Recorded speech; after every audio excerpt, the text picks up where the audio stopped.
New Mexico CannaCast. Everything New Mexico, everything cannabis.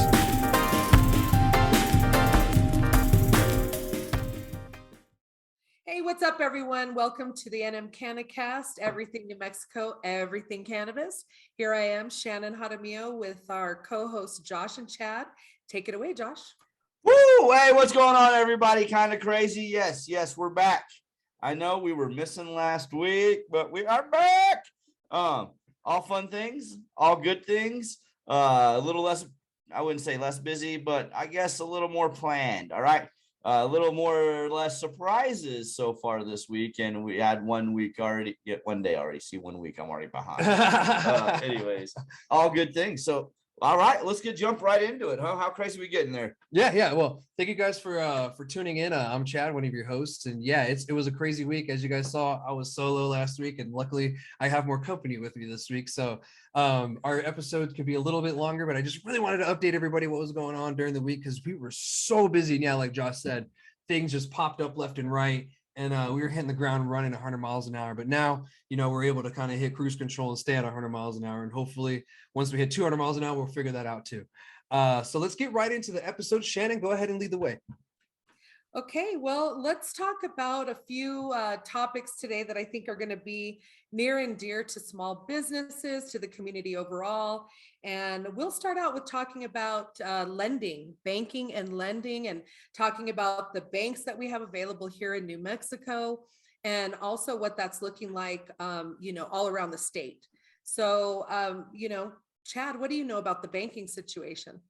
So the banking situation, as you guys know, nationally, you're not allowed to bank, federally illegal, et cetera, et cetera. They haven't really tackled that issue in Congress yet on both sides of legalization and banking. So the states are really kind of tackling that on themselves and leaving it kind of to the banks to deal with it.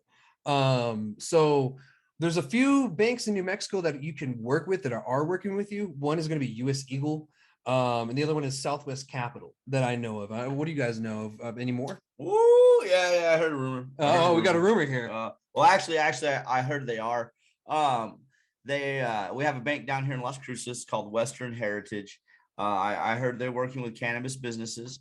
But it's appointment only and interview only. You better make sure all your T's are crossed, your I's are dotted. There is no joke. It's multiple interviews. From the information I got from their experience was, you know what I mean? It took multiple weeks to even get the idea of yes. So just want to be aware of that. But yes, so and anything changes on that, we'll definitely keep you. Once I get more information on it, we'll give you more information on that too. But that's cool that there's even banks that are looking into it, right? Yeah, definitely. Because speaking of, all right, so we talked to somebody cool today. If you don't know who Andy is, well, you should go listen to their podcast. It is Growing Forward. So we were talking with Andy earlier on the phone, actually right before we were on the air. Andy Lyman, guys. Andy. Oh yeah, I'm just calling you like, yeah, sorry. No, yeah, I know I'm a terrible like introduction host there, right? I did that this weekend too. So anyways, Andy with Growing Forward, Chad's gonna put the link at the bottom. There's some good information down there. When they do that link, go to the link, check out the Growing Forward podcast with Andy Lyman, and read the description. All right, and there'll be a little present in there for anybody want to know about the banking. All right. There'll be a present in there. If you read through it, check it out. There is a rumor that Southwest Capital might need to go read it. Read the article. Yes. Yeah. We're not going to spoil it and use his topic for the week or everything. We just wanted to introduce it and let you guys know what's going on with it. It was released today. Yeah, just today it was released. So actually at the time of recording today, this is not coming out till Wednesday, Josh. We're recording this on Tuesday. Yeah, right. Yeah, Tuesday. So it came out, the Growing Forward podcast we're talking about came out 5/31 2022. There we go. We have to remind ourselves sometimes that some of these podcasts are going to be listened to at the time of release. So yeah, at the time of recording right now, his podcast is currently released, and by the time of this released, it's been a day. So if you guys want to, go ahead and head over there. It's a really good podcast. I've known Andy for a while. He's a reporter for the Santa Fe Reporter up north. I met him up in Santa Fe years ago. We've spoke many times, and we talk all the time. We share cannabis stuff, and he's doing all kinds of cool cannabis stuff with Santa Fe Reporter. I think he's the main reporter when it comes to Santa Fe up there. Andy, slap me if I'm wrong. Please correct me with your title. I know the man. He's the man in the cannabis. Oh, what'd you say? I'm sorry. He's the man in the cannabis world for us. Yeah. Definitely. Yeah. What is it? The Santa Fe, New Mexican or something? Santa Fe, New Mexican or whatever. I don't know what it is. Well, I know Andy's been at the Roundhouse as much as all of us, and probably even more so, following policy hardcore. He's definitely a believer in cannabis and, in the patient side of things, and an activist, and just a great guy, very genuine. And the other thing on the lending piece and on the banking piece is that, it's a good thing that they're getting something going in Las Cruces with Heritage. Maybe that this will turn Andy and Megan from going forward on to checking that out. But also, when it comes to the banking process, like Josh said, it takes a while to get set up. And then the other thing to look out for is that finance authority piece that where they opened up lending and loans out. I think there's a whole group that's doing that. So that if you're looking for a loan and want to be first in line with some of these opportunities, that would be, something to consider. But the banking thing is hairy for sure. Speaking of the finance, you know what I mean? That process of, I think the finance authority you said, that's interesting because I have a company I work with that's actually went through that in an interview process multiple times. And you have to have collateral to put up front and everything for what you're looking to. So, you know what I mean? Be very aware. Yeah. It's just not like, hey, I can do this over here or there. And it comes down to it, the way it's kind of structured right now from what information we got is real estate is more of a green light than anything, right? Because the bank knows that they'll always get the real estate back. So it's kind of interesting because loaning on real estate has nothing to do with cannabis. Yeah, exactly. So that I don't know. It's kind of, I guess, how you figure it out. I ain't a lawyer, ain't a real estate lawyer, ain't a banking lawyer. So I think it's a collateral thing, Josh, like an escrow account where you have your assets kind of identified so that they understand that. Is that what you're talking about? That sounds more professional. Yes, ma'am. No, that's not what I meant. In the smart term, yes. Yes, ma'am. I know. I know. Yeah. That was I'm trying to figure it out myself. Yeah, no. Yeah. So they have assets to be able to come back. Yeah. No, you're teaching exactly. me for Seedcrest right now. That's all I'm saying. I don't know if you have to be licensed yet. If anybody has anything, call me. I want to know. Definitely. Yeah. If you guys ever have any information, please let us know. Yeah. But we'll let Andy, talk more about the banking stuff on his podcast. We're gonna go and listen to, because I haven't given this one a listen yet. It just came out today. And I guess we'll move on to the next topic. So Shannon, go ahead and lead that one. You got it. So, we've been talking a little bit more about a few things. We talked about ancillary businesses, and we've mentioned some of them along the way. I thought we'd talk about ancillary businesses and then move on to talking about employee badges and kind of tackle those two topics here kind of back to back. A lot of people are starting up, they're getting licensed companies, but what is considered an ancillary company? Let's talk about that. There's a lot of opportunities, and how can somebody kind of get in as an ancillary company? And is the risk lower if you're an ancillary company? Like all of that stuff kind of matters, right? Definitely. What do you guys think? So, I think there's a lot of room for all kinds of ancillary businesses. Cannabis legalization opens up for a lot of businesses throughout the whole community. They're just like the movie industry does. When a movie comes into town, they need hotels, they need car rentals, they need catering, they need all kinds of stuff that just stimulates the comedy or the comedy economy. It stimulates the economy, especially the local economy. Because I've done stuff in the movie industry here in New Mexico. And, I've seen it myself. And, I've asked people around, where are you guys from? Oh, here in town. You got the people that, clean uniforms and stuff like that. And that's even on the cannabis side, because some of these places are going to have uniforms and they need their stuff washed. They need uniforms. There could be a company who wants to rent out uniforms. I know that's a thing too. And Josh is grinning here. What you got on mind, buddy? I'm not even gonna say it because it's a great idea. All right, we'll brainstorm with this off camera. I gotta write this down. There you go. I gotta write this down. Sorry. I'll keep talking while Josh is writing this. A good idea.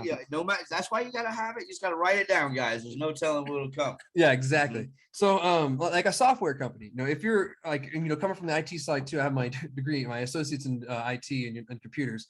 And so I'm not nothing like a programmer. Excuse, don't get me wrong. I hate programming.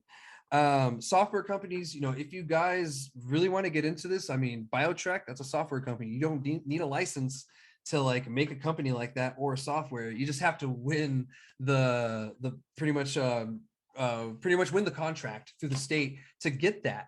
So something like that, even something simple as a POS system, that's a software right there when it goes into like an iPad or another little computer or something, that's something there on the software side. An application, even an application that helps people find, I don't know, B&B, like a cannabis friendly B&B or something. You don't even have to host it. You could just help them find it. So what are some other ideas you guys got for ancillaries? Well, you have people like they'd be traveling trimmers, traveling laborers. There you go. Especially in the be able to get a network of micro growers, right? Yeah. The micro production guys, because they're probably not going to be heavy on labor. And so, harvesting is usually a labor intensive process.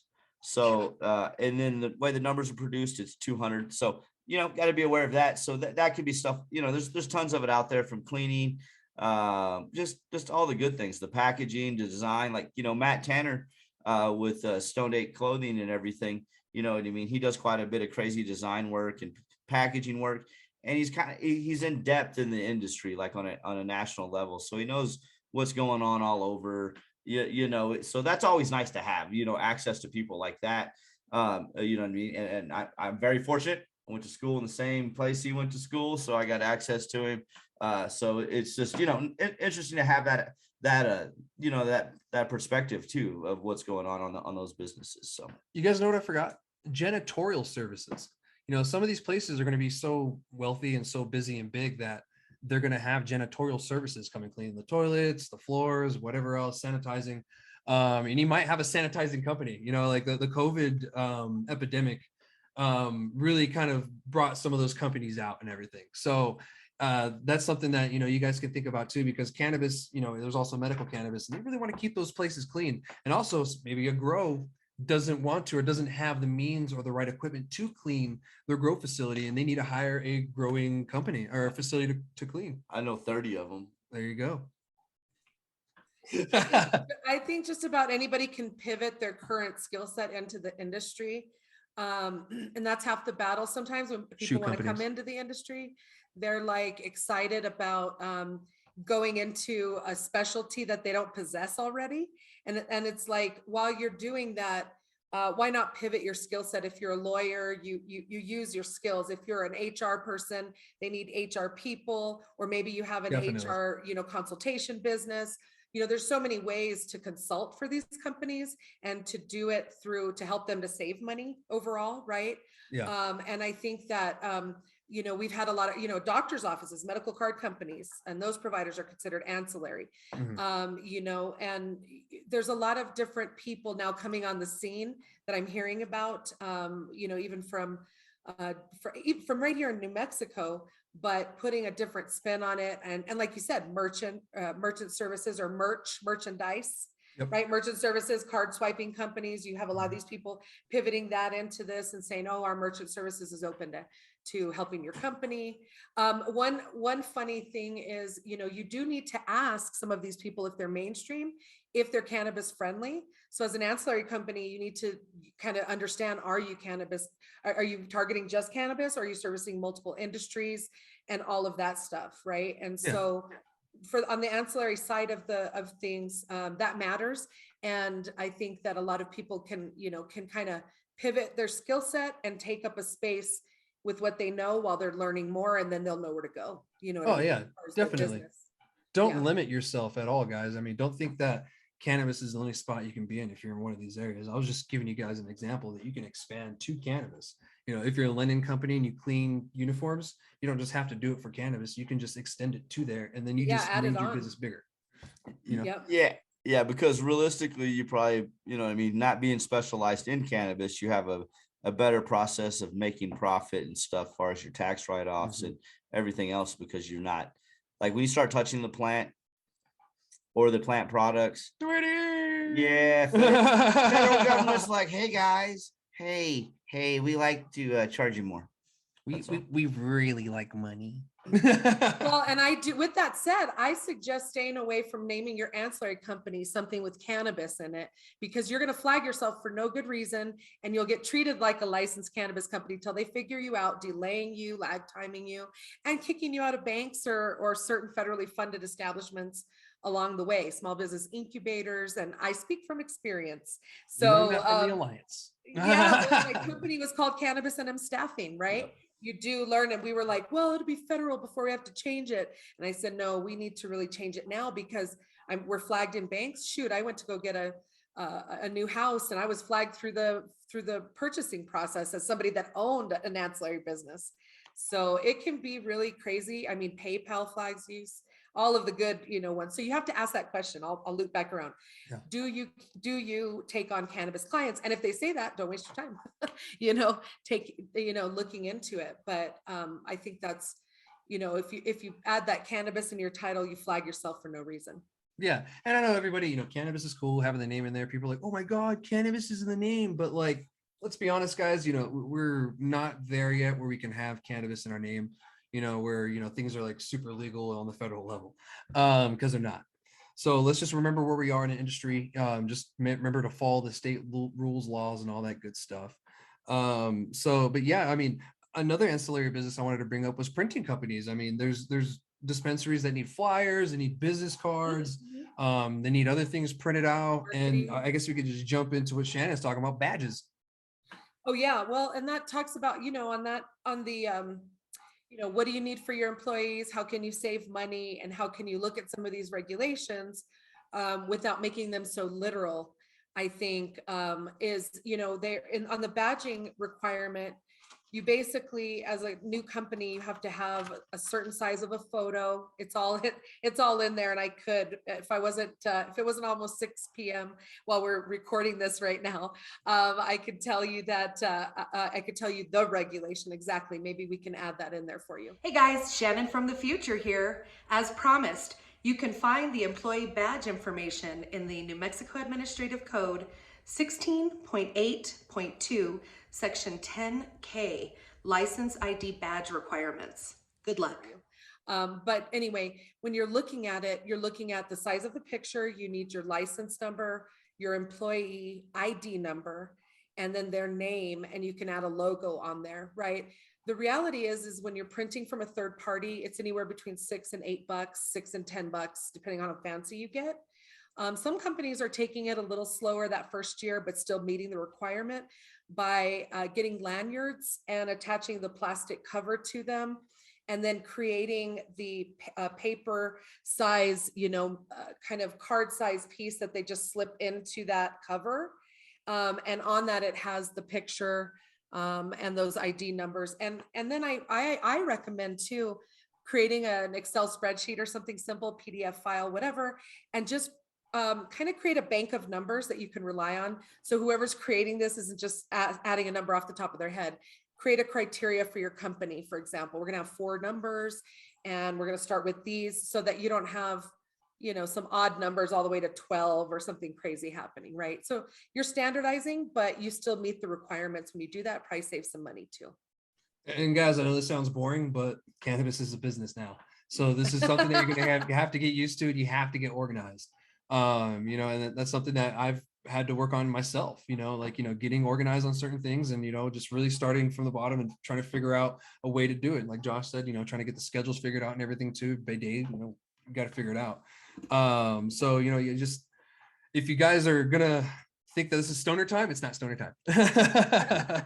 Well, and I think the employees appreciate having the badge. So there's a sense of incentivize. Oh, I'm part of this team, right? And one way to curb the cost too of them losing them or whatever is just have them check them in and pick them up when they come in on their shift, right? That way, if you have to replace an employee or they terminate or you have to redirect somebody, you basically can just go and have one person designated that gets the next person onboarded and puts that as part of their onboarding process. Here's your badge, smile, say cheese, and just get them going, I think as the employees really enjoy having that as, something that says that they belong there, and the state will appreciate it when they audit you. Oh yeah. And then I thought, this is just a management tip. It sounds terrible, but it makes it easier to, maybe if you need to talk to an employee, right, and make sure you do, that you can take their badge and bring it into the office, so they have to come find you, and then you can remember to talk to them, because you know how life gets away from you as a manager. Just a tip, just a little. I was just thinking, hey, that'd be cool. I wouldn't have to find them; they could find me. If Chad had a moment, you're gonna go and take his badge, take it into the office, and then you'll remember to go get Chad. Well, he'll be able to find me. He'll be like, hey, I can't find my badge. And be like, yeah, it's the office. I need to talk to you. See how easy that would work? It's nothing bad. I mean, it could be good. Nothing bad. Just you remember to talk to him. You never know. It could be, I need you to mop the floors after. Yeah. Everybody always. You don't want to forget to tell them that, because you got to do it. You got everybody that thinks it's always bad when you talk to the manager. Y'all need to get the 1 Minute Manager and read that. Okay. Yeah. Don't. Oh, go ahead, Chad. My bad. Yeah, I mean, just don't talk to your employees whenever it's bad. You really want to give your employees a lot of praise. They do a lot of good work for you. So, talk to your employees all the time. Just don't hide out in the back in the office and think that you just come out when it's time to yell at them. Interact with them all the time and everything. That you're a manager. You have to manage and make sure that they're doing the right thing. Like cut their head off business-wise when you're done. I know, I'm harsh. Okay, you're pretty mantis. We got off topic, guys. All right.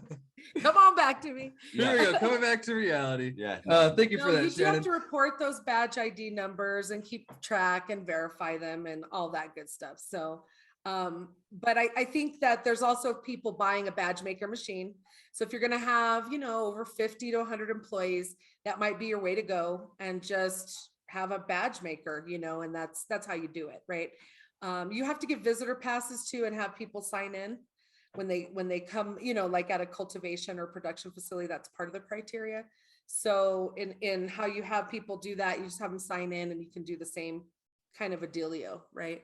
Could they have like a sticker like that says visitor and they write their name on it? Yeah, that's all. With them, it's something just simple like that. And that standard isn't really, it's in your hands. They just want you to put together a standard and a process from the regs, from what I'm reading. Yeah. No, that's cool. That's great information. And I believe that'll save a lot of small businesses some money. Understand what kind of compliance is, that you don't have to go 110% fancy. You know what I mean? And go from there. Cause I mean, that's great, I think, you know what I mean, to be able to have an ID badge like that makes sense. You could have it double-sided, even so when they flip around, you're doubled up. So, and how much money do you think Shannon just saved people on that advice? Enough to go visit Seacrest and get some stuff. That's what I think. That's what I think. I just think it was plenty of money. I just think she paid for her services 3 times over. That's what I think. Oh, I know what it costs to hire and train employees.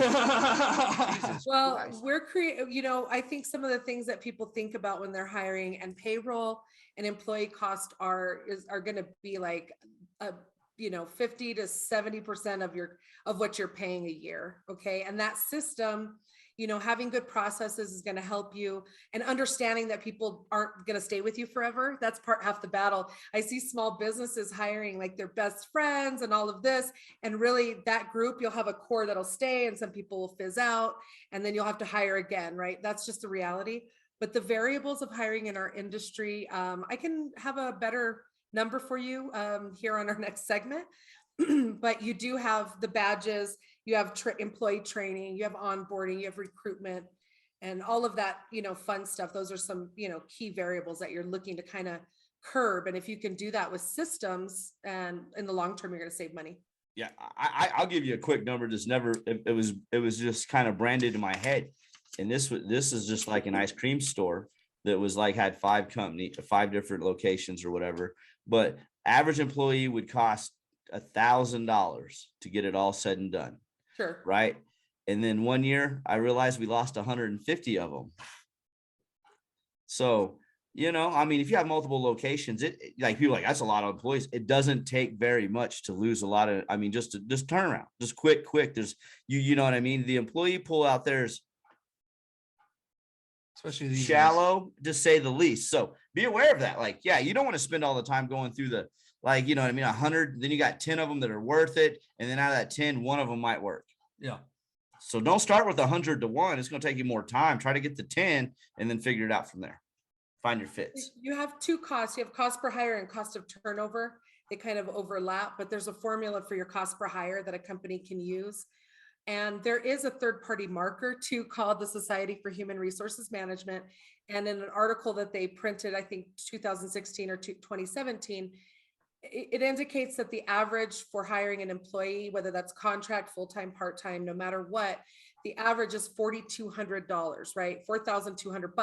In our industry, the average person, and people are funny when they want to hire.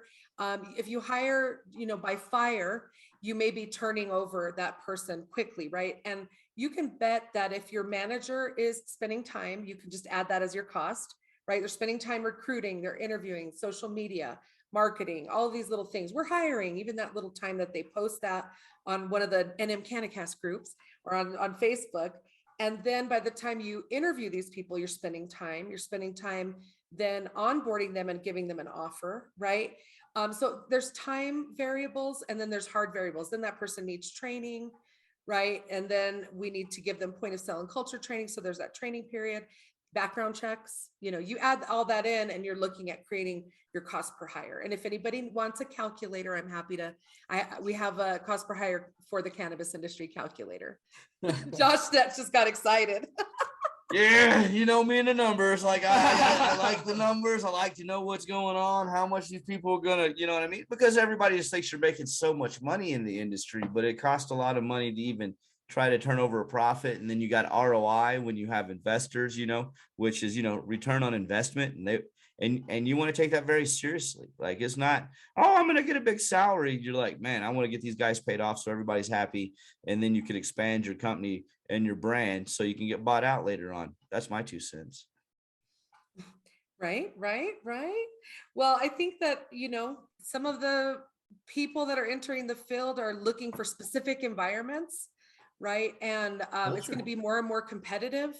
And some of these things matter and some of them know about these things. So I get all the calls and we get all the calls. And I think that people that set up their structure first are going to be the ones that make it. And because there's a lifespan of companies that enter the field and, kind of who's going to retain overall. So I think that looking at these things, talking to a lot of people and putting the right people in place are going to matter. When all's said and done. But I also want to say from a just, I guess a realistic perspective that CCD is not going to be able to audit everybody up close and personal, but they are already sending out auditors. I've already heard of this. And so is the city. So we're, so in different areas. So just be aware of that, right? And things are already settling down, guys. Let's already kind of start. We already told you, get ready for the inspectors to show up. There's not an auditing season. They just kind of contact you and come like a plumber between 2 and 4 on a Tuesday or something, Like, yeah. I mean, the restaurant business are like, they go to the front with their badge and they're like, hello, health inspector, doing a health inspection. Meet you at the back door. Yeah. Hope everything's good. You best hope you got your ducks in a row. And you know what I mean? That's good to have good SOPs and just good, business sense and procedures and facility SOPs, standards, of running things. So when they show up, you're just like, cool, come on in, let's do this. Mm-hmm. Let's roll, and you can, and you know what I mean? I know, and it sounds bad, but they'll take note. They'll be like, man, they were on point. Good for them. So they know, you know what I mean? That, if they have a choice to go left or right and you were left and you were all on point, they're probably going to go right is what I'm going to say the second time.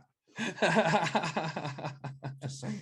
Just a little tip from the wise, right? Yeah, I'm Word old. of the wise. I'm old. Word from the wise, yeah. Definitely. But yeah, guys, I mean, that's pretty much everything that we had for this episode. You know, if you guys want to hear more about this, let us know, or contact Shannon if you really want to get into it. If you're a business and you want to know more, you know, Shannon, you know, obviously has all that information, you know, when it comes to this, and, you know, especially with that calculator. So I'll yeah, get out my calculator for you, and we'll take good care of you. there you go. So make sure you bring your pocket protectors. Exactly. So yeah, guys, so go ahead and give your shout outs and I'll go last. Hey, I just want to give a shout out to everybody out there. I hope you're having a good one. We just had Memorial Day, so mad love to everybody out there on the Memorial Day and the vets and everything. And so that's about all. I mean, it's hot down here in the South, and things are moving forward for everybody. You know, so God bless everybody and enjoy. That's about all I got. Go ahead, Shannon. Nice. Another shout out to Andy Lyman for turning us on to the information we got today. And also to Taylor Ortiz from Genesis Organics. We're ready to have you on in one of the upcoming episodes. And I really want to start talking, and we are going to start talking here on the NMCannaCast to more women and people, men, all kinds of people from different backgrounds, starting with women, about pros and cons of getting into the business. And also just their specialty and kind of their story, right? So we'll have Taylor Ortiz come out. And so for that reason, I just wanted to say, get ready, sister. We're excited to have you on. Us too. We've wanted to have her on for a long time. So I can't agree with that more than you. So yeah, let's do it. So I really want to give a shout out to Viva New Mexico for the t-shirt here. The links will be down in the description for the actual t-shirts. He has other t-shirts too that are cool. He has a little Roadrunner that he designed, and I think it's actually kind of cute, and I want the shirt. I have the sticker on my water bottle. But yeah, so shout out to you. Thank you. Thanks for that, Scott Kraling. So appreciate that, man. You can actually find him over here in Las Cruces every Saturday at the farmers market. That's where he sells a lot of his shirts, and you can find the CannaCast shirts there too. So if you want to buy it in person, you can. And Josh and I sometimes go and help him out and volunteer. So if you want to see us there, drop by the Las Cruces farmers market. So that's everything I got, guys. And if you guys are good, let's end it for the week. And I guess we're on time this week. Maybe. Sounds good. We'll find out, won't we? Yeah, we will. We'll see what happens with life. All right, guys. Shoots.